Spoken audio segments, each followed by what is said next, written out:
എവിടെ സ്കോർ ചെയ്യണം, എവിടെ കൃത്യമായി അടിക്കണമെന്ന് അറിയാവുന്ന വി.ഡി. സതീശൻ ഇന്ന് ഈ നാടിന്റെ കയ്യടി നേടിയ ഒരു വാർത്ത സോഷ്യൽ മീഡിയയിൽ നിറയുകയാണ്. ഒരു പബ്ലിക് വേദിയിൽ മുഖ്യമന്ത്രി സംസാരിച്ചുകൊണ്ടിരിക്കുന്നു. വളരെ പെട്ടെന്ന് മൈക്ക് ഓഫ് ആവുന്നു. കറണ്ട് പോയതാണ് എന്ന് മനസ്സിലാക്കുന്നു. അങ്ങനെ നിൽക്കുകയാണ് വി.ഡി. സതീശൻ. അവിടെ ഓടി നടക്കുന്ന അസ്വസ്ഥരാകുന്ന സംഘാടകരോട് അദ്ദേഹത്തിന് മുമ്പിലൂടെ വന്നു പോകുമ്പോൾ പറയുന്നുണ്ട്, നിങ്ങൾ അസ്വസ്ഥരാകണ്ട, അതിൻ്റെതായ രീതിയിൽ അത് നടന്നുകൊള്ളുമെന്ന് അവരെ സമാശ്വസിപ്പിച്ച് വി.ഡി. സതീശൻ ലെക്ചർ സ്റ്റാൻഡിന്റെ, കോമ്പയറിംഗ് സ്റ്റാൻഡിന്റെ ആ സ്റ്റാൻഡിൽ തന്നെ മൈക്കിന്റെ ഫ്രണ്ടിൽ നിൽക്കുകയാണ്. അസ്വസ്ഥനാകാതെ, ഒരൽപ്പം പോലും മുഖത്ത് ഒരു അസ്വസ്ഥത പ്രകടിപ്പിക്കാതെ വി.ഡി. സതീശൻ അവിടെ നിൽക്കുകയാണ്. അതിനുശേഷം 10 മിനിറ്റോളം, 5 മിനിറ്റിന് മുകളിൽ, കൃത്യമായി നമുക്ക് എണ്ണി പറയാൻ സാധിക്കില്ലെങ്കിലും കുറച്ചധികം നേരം അദ്ദേഹം അവിടെ നിന്നതിന് ശേഷം കറണ്ട് വരുമ്പോൾ വി.ഡി. സതീശന്റെ മാസ് ഡയലോഗ് ആർക്ക് കൊള്ളാൻ വേണ്ടിയാണ് എന്ന് എല്ലാവർക്കും അറിയാം. കൃത്യമായി കേരളത്തിന്റെ മുഖ്യമന്ത്രി പറയാണ്, ഓടുന്ന വണ്ടിയിൽ കയറി ഓടിയിട്ട് കാര്യമില്ല, വണ്ടി എത്തുമ്പോഴേ നമുക്ക് അവിടെ എത്താൻ കഴിയുമെന്ന്. അതുപോലെ തന്നെ നമ്മൾ ഇവിടെ നിന്ന് അസ്വസ്ഥരായിട്ടോ വലിയ രീതിയിലുള്ള എന്തെങ്കിലും വികാര വിക്ഷോഭങ്ങൾ കാണിച്ചത് കൊണ്ടോ നമുക്ക് സംസാരിക്കാനുള്ള അവസരം കിട്ടില്ല.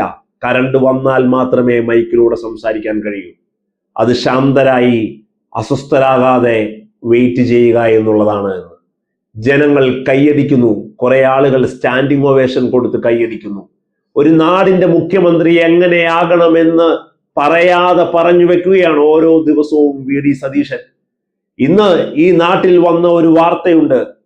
ഇന്ദിരാ ഗ്യാരണ്ടി എന്ന് പറയുന്ന പ്രിയദർശിനി യാത്രയിൽ വലിയ രീതിയിലുള്ള പ്രശ്നങ്ങളുണ്ട്. KSRTC തകർന്നു പോകും, സ്വകാര്യ ബസ്സുകൾ കടക്കണിയിലാകും എന്നൊക്കെ പറയുമ്പോഴും 1.25 ലക്ഷം സ്ത്രീകൾ കൃത്യമായി അതിന്റെ ഉപഭോക്താക്കളായി മാറുന്നു. വലിയ രീതിയിൽ പ്രിയങ്കരിയായി പ്രിയദർശിനി മാറുന്നു എന്നുള്ളതാണ്. സതീശനെതിരെ പറഞ്ഞ കാര്യങ്ങളെ മുഴുവനും സതീശൻ തന്നെ മാറ്റിപ്പറയിക്കുന്ന സതീശനിസത്തിലേക്കാണ് കേരളം മുമ്പോട്ട് പോയിക്കൊണ്ടിരിക്കുന്നത്. സതീശനെ പുകഴ്ത്തി വലിയ വാഴ്ത്തുപാട്ടുകൾ പാടുന്നതല്ല, പ്രതിപക്ഷമാകാതിരിക്കുന്നത് കൊണ്ട് സതീശന് കിട്ടുന്ന സ്പേസിൽ സതീശൻ അടിക്കുന്ന പെനാൽറ്റികളാണ് നമ്മളിപ്പോൾ കണ്ടുകൊണ്ടിരിക്കുന്നത്. കൃത്യമായി ഓരോ വിഷയവും ഹോൾഡ് ചെയ്ത് നിർത്താൻ പ്രതിപക്ഷത്തിനാവുന്നില്ല. വിഴിഞ്ഞം വരുന്നു, താഴ്ന്നു പോകുന്നു, അതിനെ കൃത്യമായി ഹോൾഡ് ചെയ്ത് കൗണ്ടർ അറ്റാക്ക് ചെയ്യാൻ സാധിക്കാതെ പോകുന്നു. ഇങ്ങനെ ഒരു സമയം ഉണ്ടായിരുന്നു UDF-നും.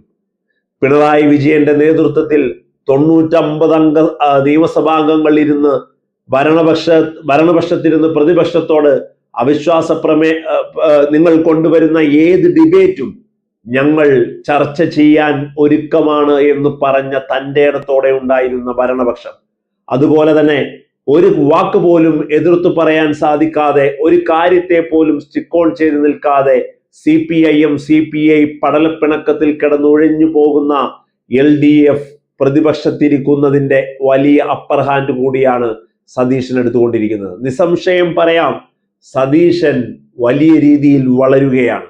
എന്തായിരുന്നു വി.ഡി. സതീശൻ ഇവിടെ ഒരു ജനരോഷമായി മാറി സതീശന് മുഖ്യമന്ത്രിയായി കിട്ടണമെന്ന ജനവികാരം ആളിക്കത്തിയത്?